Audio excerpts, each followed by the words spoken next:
I went to pick up my husband from the gym on a Tuesday night in October, and the receptionist told me he had already left. His car was still in the parking lot. And 20 minutes later, I watched him walk out of a side door with a woman I had never seen before in my life. That moment, that exact second, split my life into two halves. There was the woman I was before I sat in that parking lot. And there was the woman I became while I sat there, completely still, watching my husband laugh at something she said while he opened the car door for her. He hadn't opened a car door for me in 6 years. Let me back up. Marcus and I had been married for 9 years when all of this happened. 9 years.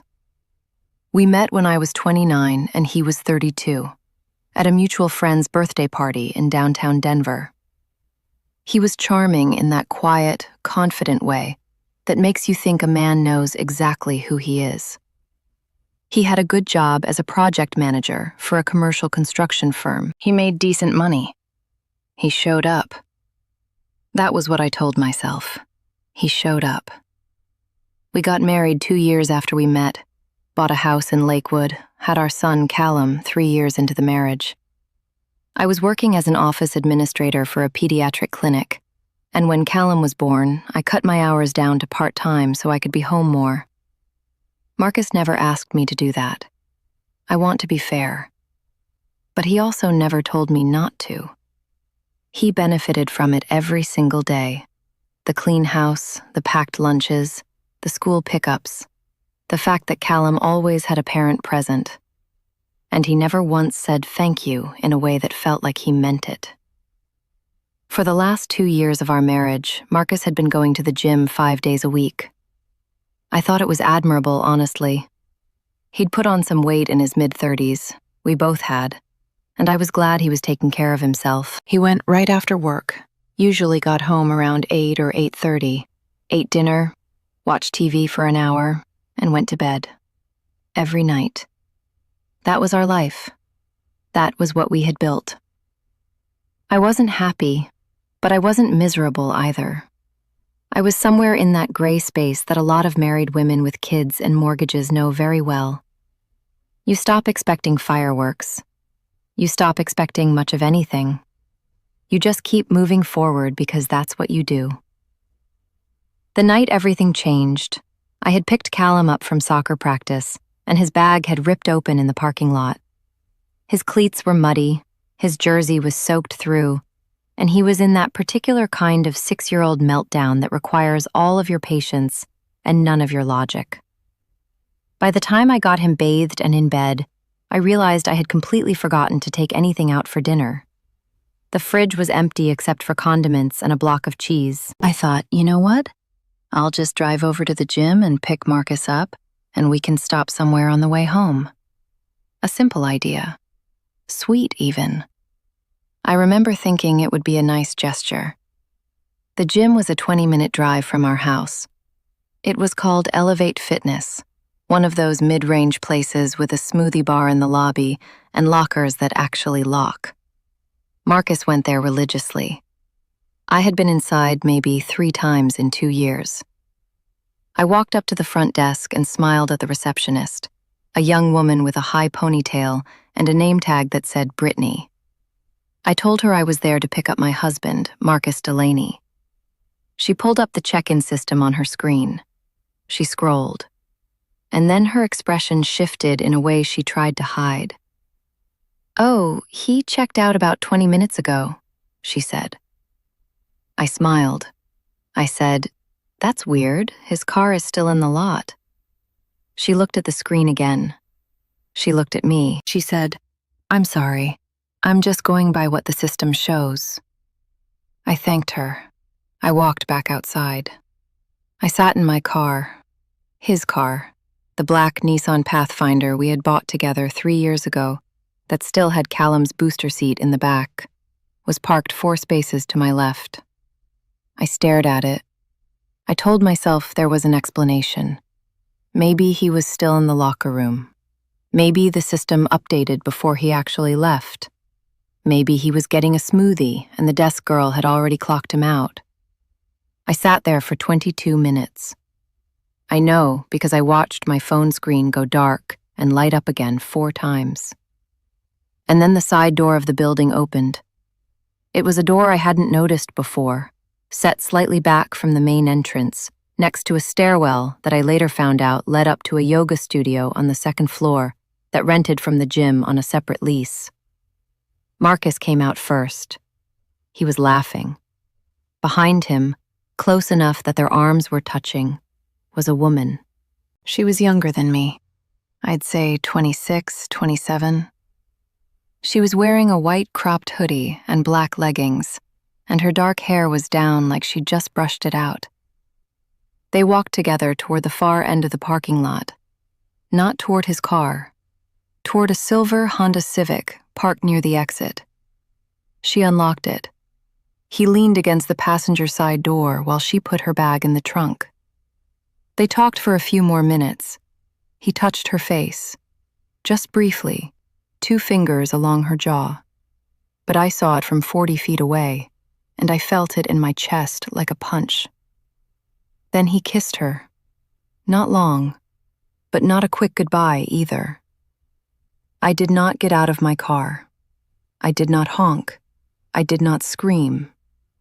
I sat there and I watched him walk back across the parking lot toward his own car, his gym bag over his shoulder, his phone already out. And I thought, with a clarity I had never experienced before in my life, I am going to destroy him. He called me from the parking lot. I watched his name light up my phone, and I answered it on the 2nd ring. "Hey," he said. "I'm just finishing up at the gym, heading home now." "Okay," I said. "I'll get dinner started." I pulled out of the parking lot before he did. I stopped at a Wendy's drive-thru on the way home, got Callum's favorite, nuggets and a Frosty, and I sat in my kitchen and I ate French fries, and I thought about everything. I did not confront him that night. Not because I was scared, because I was smart. I had heard a story once from a coworker whose own divorce had taken her 3 years and $60,000 she didn't have. She told me the single biggest mistake she made was confronting her husband the moment she found out. He transferred assets. He moved money. He got ahead of her. She told me, the best thing a woman can do when she finds out is act like she doesn't know. Not forever, just long enough. I took that advice and I ran with it. The next morning, I called a divorce attorney named Sandra Okafor, who came recommended by a woman in my neighborhood whose ex-husband had tried to hide a rental property from her and failed spectacularly. Sandra was 47 years old, looked like a professor, and had the negotiating instincts of a shark that hadn't eaten in a week. In our first consultation, she looked at me across her desk and said, "Do you want to be fair or do you want to win?" I said I wanted to win. She nodded once and said, "Good. Then you don't say anything to him until I tell you to." I followed every instruction. For the next 6 weeks, I was the perfect wife. I cooked dinner. I asked about his day. I did not look at his phone, because Sandra had told me anything obtained illegally would hurt me more than help me. Instead, I documented everything I already had access to. I photographed the joint credit card statements showing charges at the Marriott Town Place Suites on Alameda Avenue. Charges he had attributed to work dinners, totaling $3,840 over 4 months. I made copies of our savings account statements, our investment accounts, everything. He had no idea. I also hired a private investigator named Roy, who charged me $175 an hour and was worth every cent. Within 2 weeks, Roy had confirmed what I already knew and then some. The woman's name was Danny. She was 25.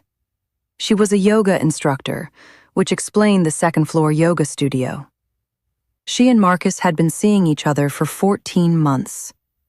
14 months. Callum had just turned 5 when this started. I was still bringing Marcus lunch at his office once a week. I had to stop and sit with that for a long time. Roy also found something Sandra got very, very interested in. Marcus had been making cash withdrawals from our joint account every 2 weeks for the past 11 months. Always $600. Always on Fridays. Never documented as anything. When Sandra added it up, it came to $14,400. She said, "We'll call that dissipation of marital assets." She smiled when she said it. When the day came, I was ready. Sandra had arranged for the divorce papers to be served to Marcus at his office, specifically in the middle of a site meeting with 3 clients and his own boss, because Marcus had lied to me during discovery about his schedule to try to dodge service, and this was Sandra's response to that. I was not there, but his coworker Patrick, who had always liked me more than he liked Marcus, texted me afterward and said Marcus had gone completely white when the process server walked in. That night, Marcus came home early. He sat down across from me at the kitchen table, where Callum had colored dinosaurs that afternoon, and he said, "What did you do?" I said, "I filed for divorce." He said, "You're out of your mind. You can't afford to divorce me." I said, "Sandra Okafor is my attorney. You might want to look her up." He went very quiet. I said, "I know about Danny. I know about the Town Place suites. I know about the $14,400. And I know that none of it starts with the gym." I stood up. I said, "You have until Friday to find somewhere else to stay. I'll have someone here when you come to get your things." He tried to argue. He told me I was overreacting. He told me Danny was nobody, meant nothing, that I had built it into something it wasn't. He looked me in the eyes and said, "I love you. Don't do this." I looked right back at him and I said, "You should have thought about that in the gym parking lot." He had no answer for that. The divorce was finalized 8 months later. I received the house, fully paid off from equity since we were underwater on the original mortgage, but Sandra fought and got a settlement that covered the remaining balance and left me with $112,000. I received primary physical custody of Callum. I received a portion of Marcus's pension contributions from the years we were married, and the $14,400 in dissipated assets was credited entirely to me in the final settlement. Marcus moved into a 2-bedroom apartment in Aurora. Danny broke up with him 3 months after he left. I found that out from Patrick, who finds these updates somehow and reports them to me like dispatches from a war zone I have no interest in anymore. I went back to work full-time at the clinic. I took a night class in medical billing and coding that I had been putting off for years. I remodeled the kitchen, the small one that Marcus always said we didn't need to touch. I tore out the old tile myself, and I put up subway tile in a color called sea salt, and it is absolutely perfect. Callum asks about his dad sometimes. I tell him his dad loves him, because that part is true, and I keep the rest to myself. He's 7 now. He is funny and loud and obsessed with space, and nothing about his life has collapsed the way I feared it might. Kids are resilient when their mothers are steady. I try to stay steady. I think about that parking lot sometimes. The 22 minutes I sat there before the door opened. I used to think that was the worst moment of my life, sitting there not knowing. But I've changed my mind. I think that was actually the last moment I was still the woman who would have accepted it, who would have cried and begged and let him convince her she'd misunderstood. I walked out of that parking lot somebody else entirely. Somebody better. His car is still in my name, technically. One last paperwork error his lawyer missed. Sandra is handling it. She always does.